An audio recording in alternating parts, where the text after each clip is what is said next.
Alright, Shalom, Shalom Israel. First and foremost, I want to give all honor, glory, and praises unto Yahawah, Ba'ashem, Yahawashi, Ba'ashem, Rakakadash. Double honors to the elders and apostles of Great Millstone. And Shalom to my YAHAWAH who are diligently waiting to be delivered from the spinal captivity.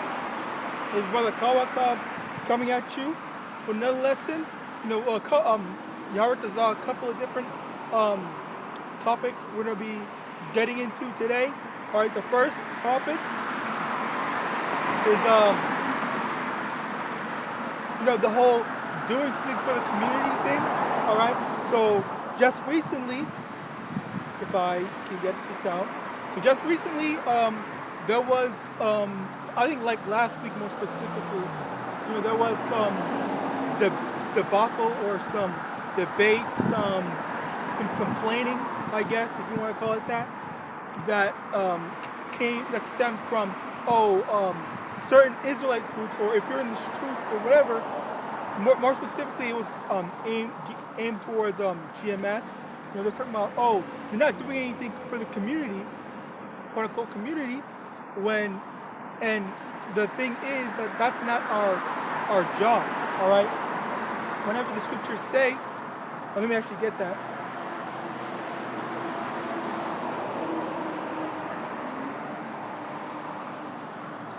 Because this is what Yahawashi did. Let me show you what Yahawashi did.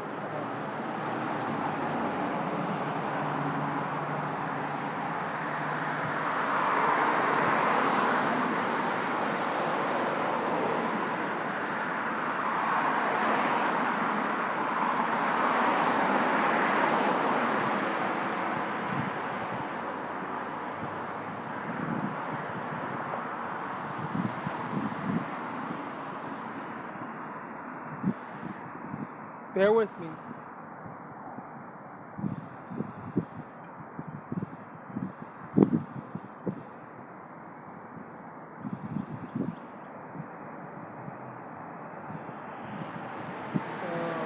John chapter 7.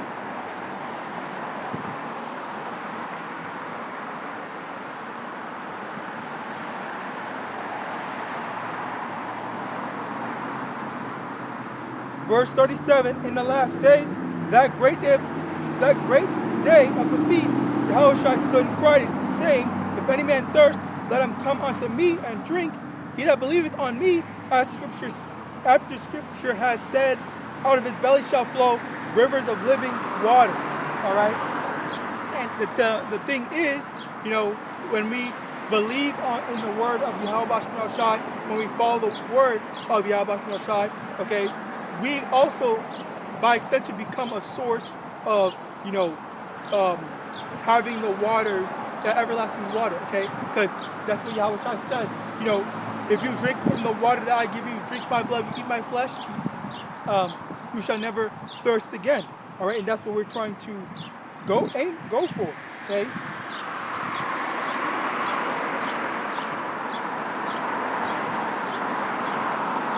I think there's a freaking bug on my phone.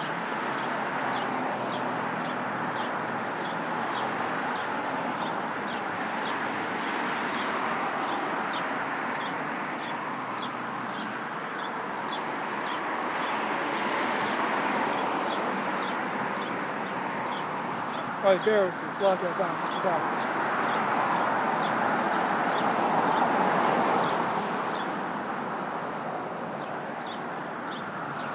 Okay, John chapter 4, verse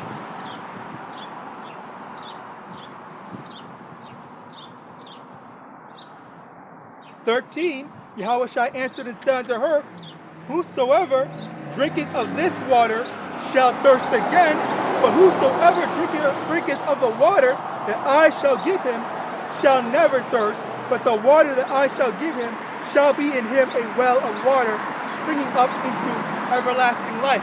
Okay, so once again, all right, we have the understanding that as we follow the word of Yahawadah, we become sources of water that springs out everlasting life. Okay, we also have that water that constantly provides to the point where we will never thirst again. all right? Because there was also the time when there was a bunch of people that would go to Yahawadah because Yahawadah can, could basically multiply food, all right? But the thing is, all right, that for us being in this truth, for us, putting the truth into practice and actually making it a part of our lives, and not just, oh, this is for convenience. Oh yeah, let me get it now. Let me take it now. Let me enjoy it now. Let me occupy it now, just when I need something, and not consistently, not permanently, not making it a part of your life or your personality and whatnot. Okay, for lack of a better term or phrase. Okay, so because you don't make it a part of you, and as a result of that, then you'll be thirsty. Okay, well now I have to go back to someone that can provide for me. Now I have to go back to someone that actually is aware of it. Whereas Yahawadah, he made it. It was him. He was the embodiment of the wisdom of Yahawadah. And we need to also, because Yahawadah is an example for us to follow. We also have to make this wisdom a part of our lives. We have to constantly study, make sure we know the scriptures and whatnot. I'm not gonna lie, that's been a problem for me. Even though I every day I take some time out to read. I always every day what's it called? Watch brothers' videos. It's like it's hard to retain everything, honestly. Okay, because there's an abundance of wisdom. But that's another thing. As you constantly familiarize yourself with it, when the situation that applies to said wisdom comes, then you can easily recall it. Okay, but you won't be able to recall it if I learned it this one time. That's it. But you need to constantly familiarize yourself with it so that it becomes second nature to you. All right. It constantly becomes second nature to you. So again, going back, as I previously mentioned, all right, with the whole living waters thing, okay, people are going to seek, you out, okay, especially during let me get Amos chapter 8.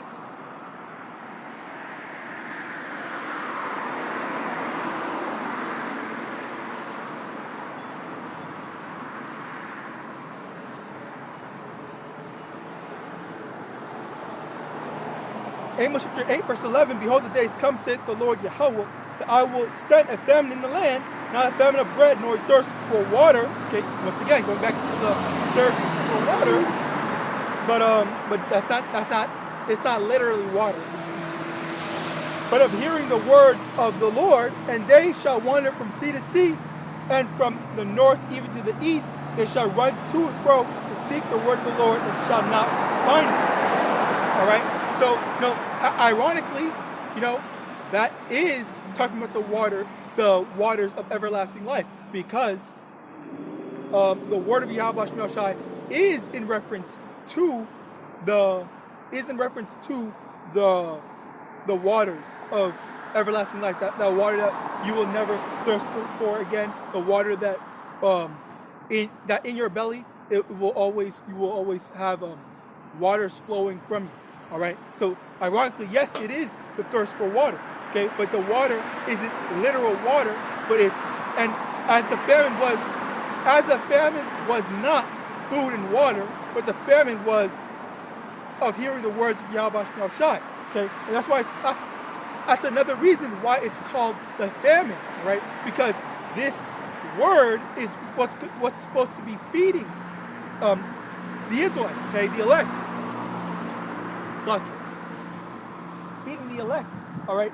So the elect is supposed to be fed with the waters, the food, with the meat and the milk, okay, the waters of life, okay? That's what we need. That's what we have to fill our bellies, all right? So as a result of that, because people are lacking that, okay? Because they want the carnal meat, because they want the carnal milk, the carnal waters, all right? Because that's as the Lord said in John chapter 4 verse 13, if you drink from that water, the carnal water, you're going to thirst again. But if you drink from the spiritual waters, okay, the word, then you will never thirst again. All right. And one key thing to that is how, the Lord takes care of His. Let me actually get that.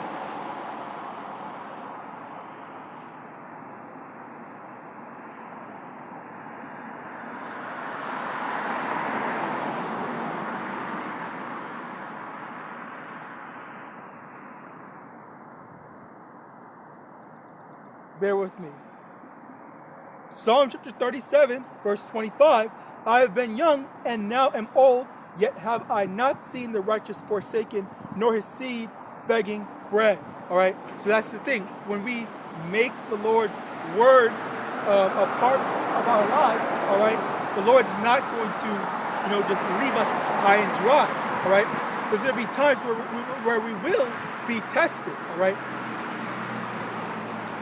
There's going to be times where we will be tested, all right, of course, but ultimately the Lord is going to take care of His people, and we need to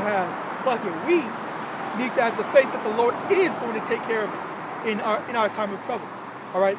You can't just think, okay, well, everything's going to be, all fine and dandy. All right, let me get that.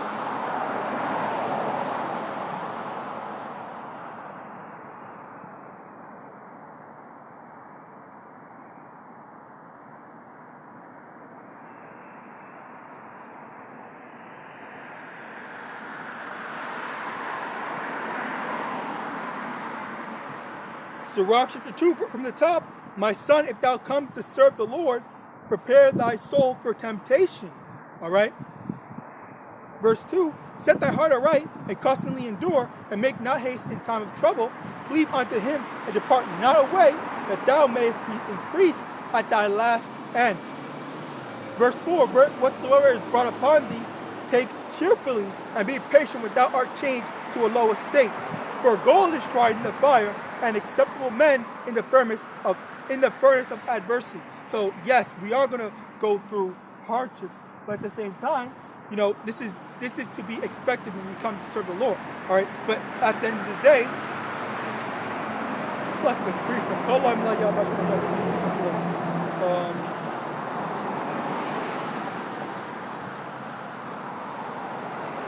Second Corinthians.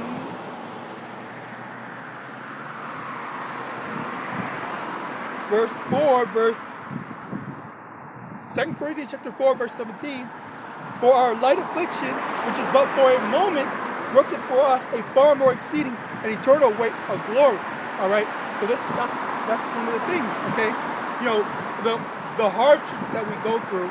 Okay. They might literally be hard. All right. But the thing is, it's being compared to a light affliction.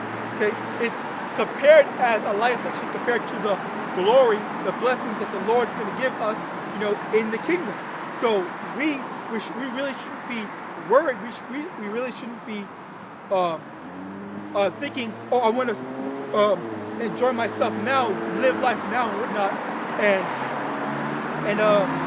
worry about the consequences later, because the consequences, they're not going to be good. Okay. You're at the realistic, what's it called?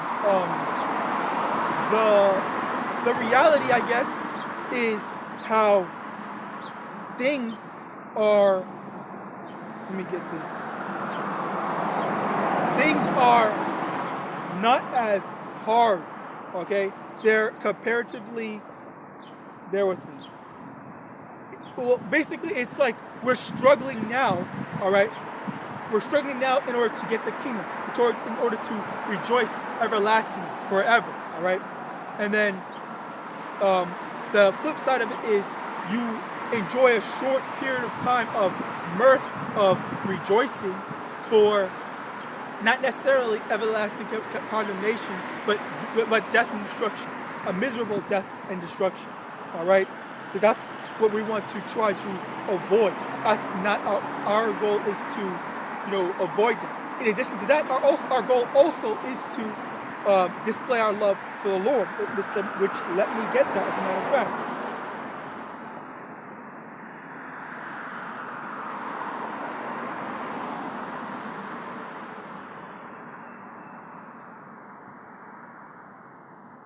John chapter 14, verse 15, if ye love me, keep my commandments. All right? So when you love Yahawadah, that's how you show your love for him, by actually listening. The same way, your parents, let's say a parent, okay? If you are a parent yourself, okay? The way you love your child is you teach them, you put them on the right path, which is the same thing that the Yahawadah is trying to do for us, okay? The Lord trying to put us on the right path, make us do the right thing, do the things that are most beneficial to us in our lives, all right? And the same way you want to put your child on the right path to make sure that they have everything that they need when they grow up or whatever, okay? That's what the Lord's trying to do. And then when the child loves the parent, the child listens, because the child knows that the parent has their best interest in heart, okay? When a good parent has the best interest in heart, the good parent's going to look after them and guide them, tell them, all the stuff they need to know and whatnot, okay? You have faith, you trust the Lord, that the Lord is going to take care of you. In the same way, you trust your parent to take care of you, or your children trust their parent, all right?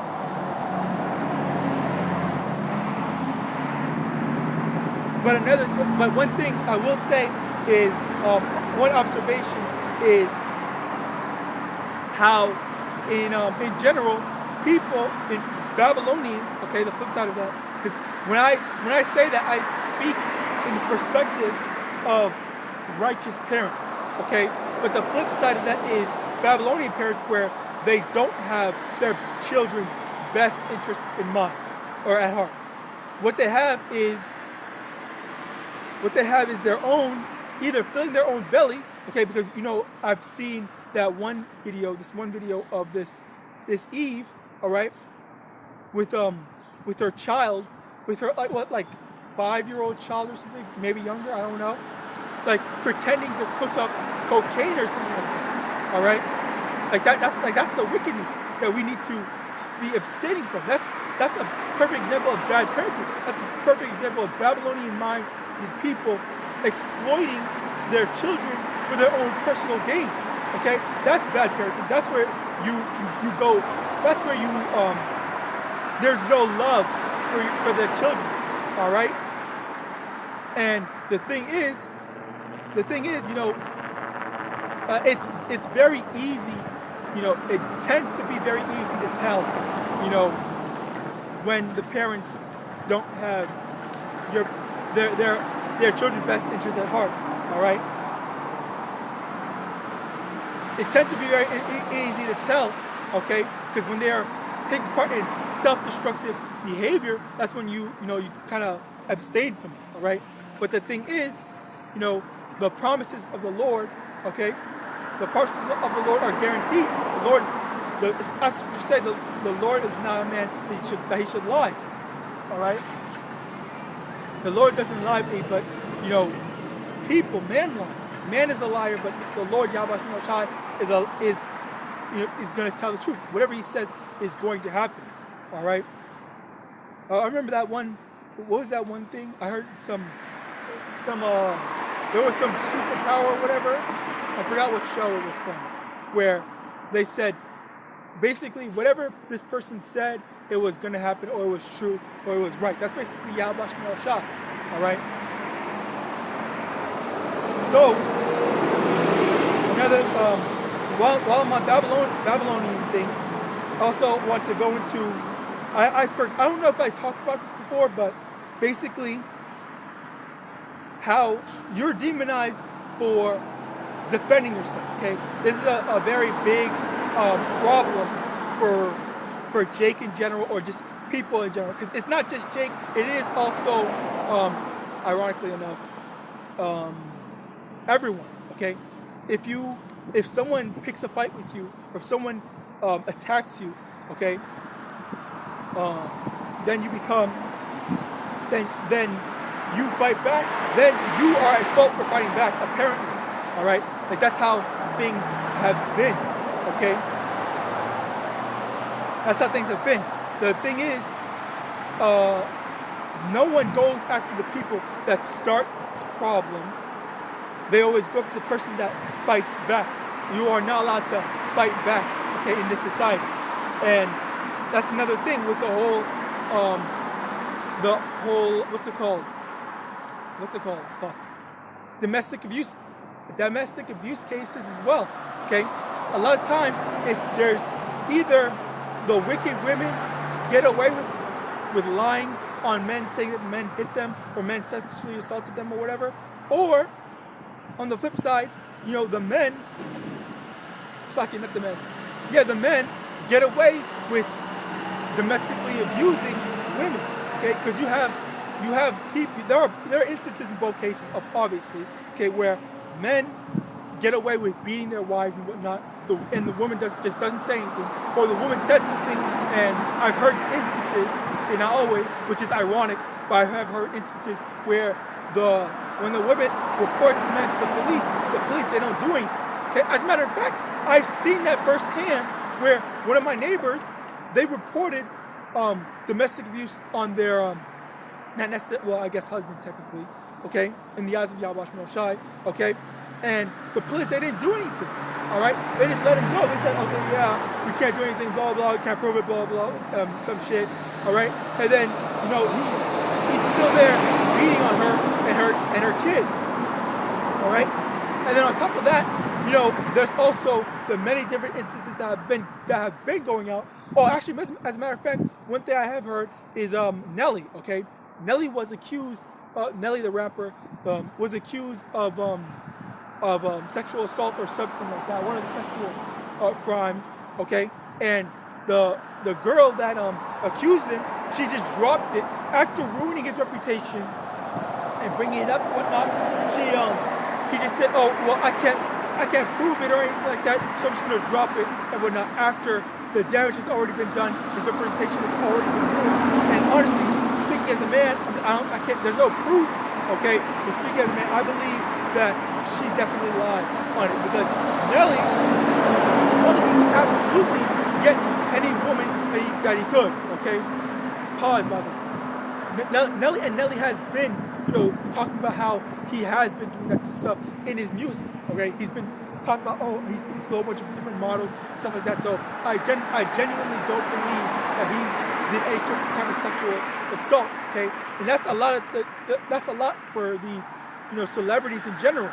They don't necessarily need to do all this sexual assault, because they can just pay women or whatever and do whatever they want, or just not even pay them, but get all the status, use their status in order to get women, because that's how a lot of these instances these cases go down. But then it's just, okay, well, I regret it now, and then now they want to pin the blame and say, oh, he did this to me, when in actuality that wasn't the case.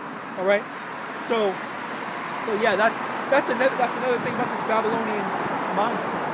They condemn you. They say that you did this, that, and the third, or X, Y, and Z, when in actuality, now, after she had dropped the case on him and his reputation was ruined, there was a bunch of people saying, oh, Nelly's a bad person for trying to take legal action against her or for lying on him. He should just let it go. He should just be a man and let it go. Right? And again, like that's the wickedness of it. Like you can't you're not allowed to fight back. You're not allowed to defend yourself. Okay, Nelly if for Nelly being in the world, yeah, he should definitely go and sue her or do whatever for things, or press criminal charges for defaming his character, slandering his character. All right, he definitely should do that, because that's a very important thing. You can't be lying on people like that. That's also a sin, bearing false witness. Okay, how are you gonna go and attempt to get this person arrested, get criminal charges just as Bill Cosby? And honestly, I don't know if it's true or not, if Bill Cosby actually did all the things, and I say that in a sense of I genuinely can't say he did. I genuinely can't say he didn't. But the fact of the matter is that when he should not have been, tried like that. Okay, it was because he's a Jake, and I even heard that the first trial that they did, he was found not guilty, but what they were going to do, they were going to keep on retrialing until he was found guilty. So he literally was condemned from the beginning.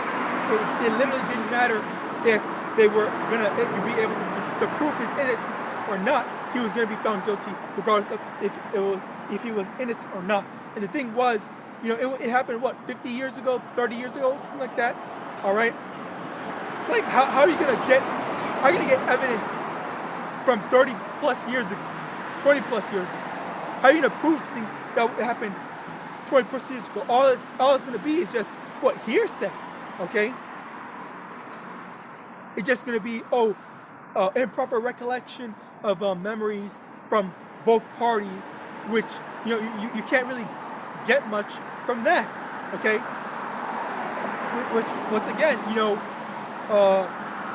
it goes to show the unrighteous decree that Esau has in his society. Okay, the wicked decree of whatever they say goes, whatever they do, they can get away with it. And the thing is, I think Bill Cosby got arrested for that.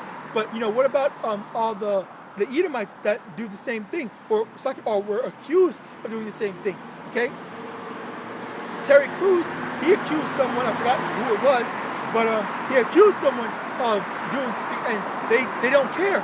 Okay, when it happens to Jake, then when Jake is the victim, all right, then nobody cares. Let the people get away with it. But when Jake is the perpetrator, quote unquote perpetrator, then regardless of if he's innocent or guilty, he's gonna pay for it regardless, just because someone says it. All right, and that's a very common theme in the injustice system. All right. Now let me get this. Move on. Oh yeah, Slakia. There's another thing I want to get into. The whole so-called black community. All right. One thing I had a quick conversation with someone about what's the best way to fix the so-called black community. All right, because I was talking to someone in the world, and basically someone said we need to have private in-circle so-called black community leaders to correct people in private. All right, and I said no. I told them, as I was talking to them, I said no. What's best is we openly condemn people like Sexy Red and all these hood rappers and whatnot that that glorify thug life and just immoral activities. All right, I said we should openly condemn it. All right, because if we as a people, if we as a nation openly condemn degenerate behavior, then people will see, okay, the so-called black community as a whole, they do not support that. Okay, they don't support that, because as the scripture said, let me get this.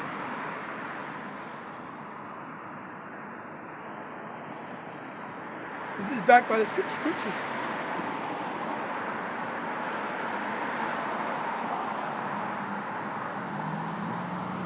Proverbs 27 verse 5, open rebuke is better than secret love.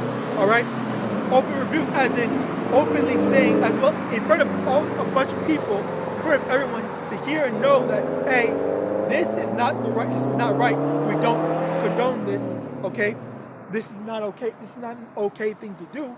Okay, fuck it. If we're openly saying that this type of behavior, this type of music is not acceptable in the so-called black community, all right, people will see, okay, yeah, that's not what the so-called black man or the black people are about, all right? But because nobody, literally nobody, okay, condemns that type of behavior because they want to be, oh, well, no. That was another thing that he said. He said, I would agree with that, with what you said, but because no other race of people openly condemns their people for the bad stuff that they do, then we shouldn't do it either. But I said that is just because other races don't do it does not mean that we shouldn't. All right, because because the thing is, we can't have these people representing us. Sexy Red doesn't represent all so-called black women or I can't even think of a black rapper's name. Snoop Dogg, what's his name?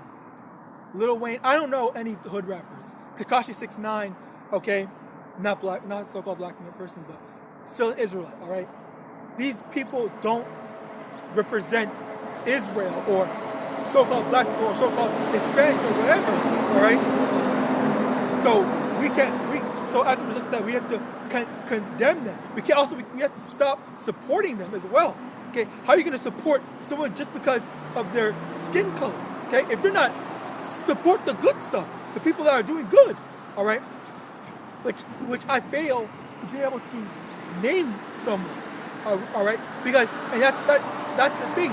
Esau has been exalting and lifting up and pushing these degenerate people in the forefront in order to make people think this is okay or this is right, where then you have such a small number of Israelites that are actually able to think for themselves, saying this is not okay, this does not represent me, this is a poor representation of Israel.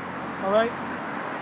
So as a result of that, you have a very minuscule number of Jakes that are actually able to think for themselves and recognize this is not a good look for us, / this is not a good representation of us, and I do not want this representing me or at the forefront of what it means to be a so-called black person. All right. The thing is, we have to, regardless, as I had said to him, just because people, did I write it down?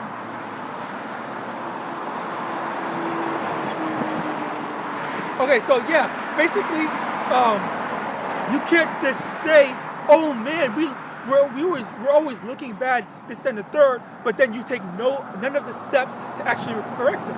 Even this truth, okay? When one camp goes off, when one person goes off, we're supposed to correct them, okay? And I will say, me personally, I don't ever really get a chance to, nor do I, actually actively seek out looking to correct camps because I'm more. I'm gonna be honest. Just me personally, I just never feel like it's been something that I should do because I'm so relatively young in this shoot. Okay, but at the end of the day, regardless, if I have to do what I can. If someone's going off, I have to say someone's going off. Okay, that's something that I gotta work on. But at the end, but in addition to that, the fact of the matter is that, correction and saying, hey, this person is doing a bad job at representing us, okay, or representing what I represent, okay, or is a bad representation of what I identify as, okay. So as a result of that, we need to correct it. We say, hey, you're going off because this is not what we as a people believe in. This is not what we as a people value. All right, we don't value this whole Sexy Red and Nicki Minaj and whatnot. Okay, they're forwarding wickedness.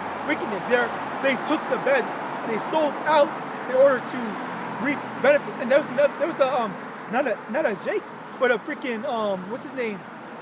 A Moabite man. All right, that had went out and made YouTube videos talking about how so-called other Asian people are making other Asian people look bad or degrading their image. All right, because it's a very common thing. You know what's funny actually?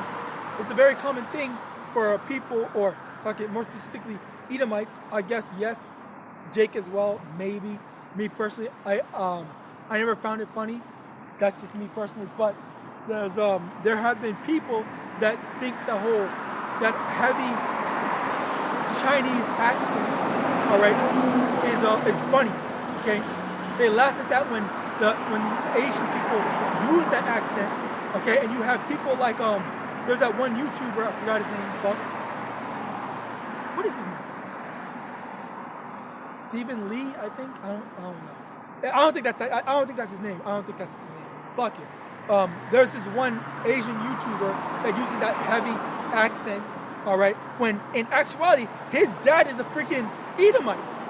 He was born in China, yes, but his dad is an Edomite, and he speaks like a normal American and whatnot. All right. So he's using that accent to make money. All right.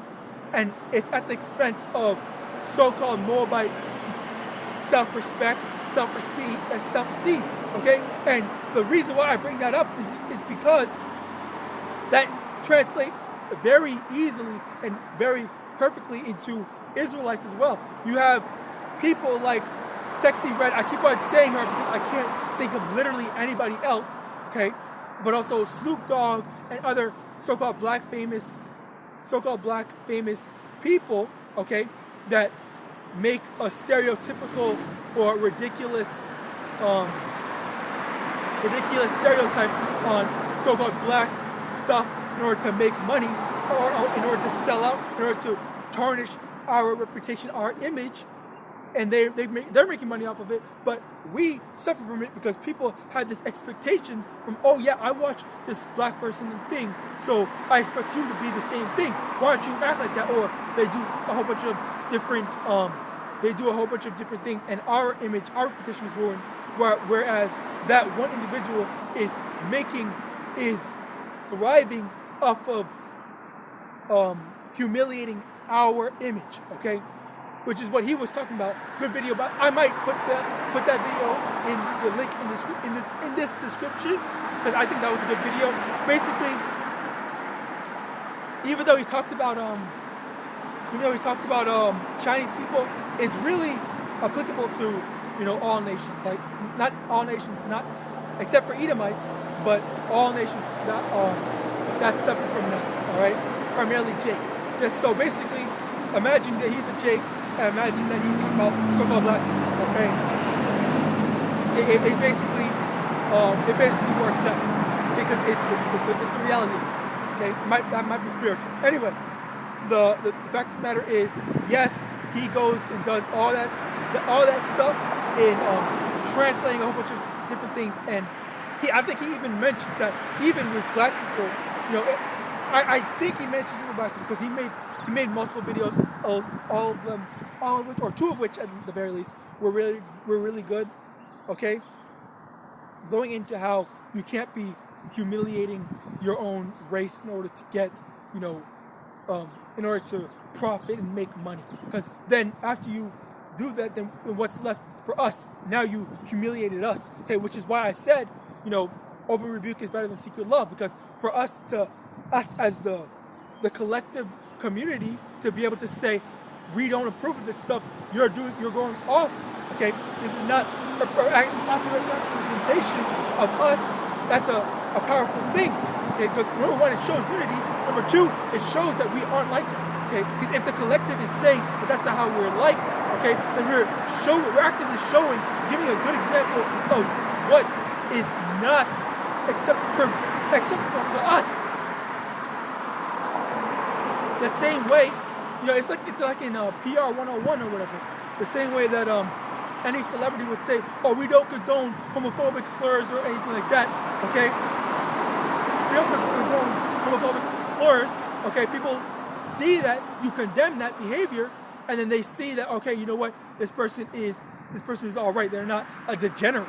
Okay, they don't support degenerate behavior. But then you have people that are taking it a step further. Oh, let me go do this horror behavior. Let me go make my kid learn to freaking do drugs or cook up drugs or be a drug dealer or whatever.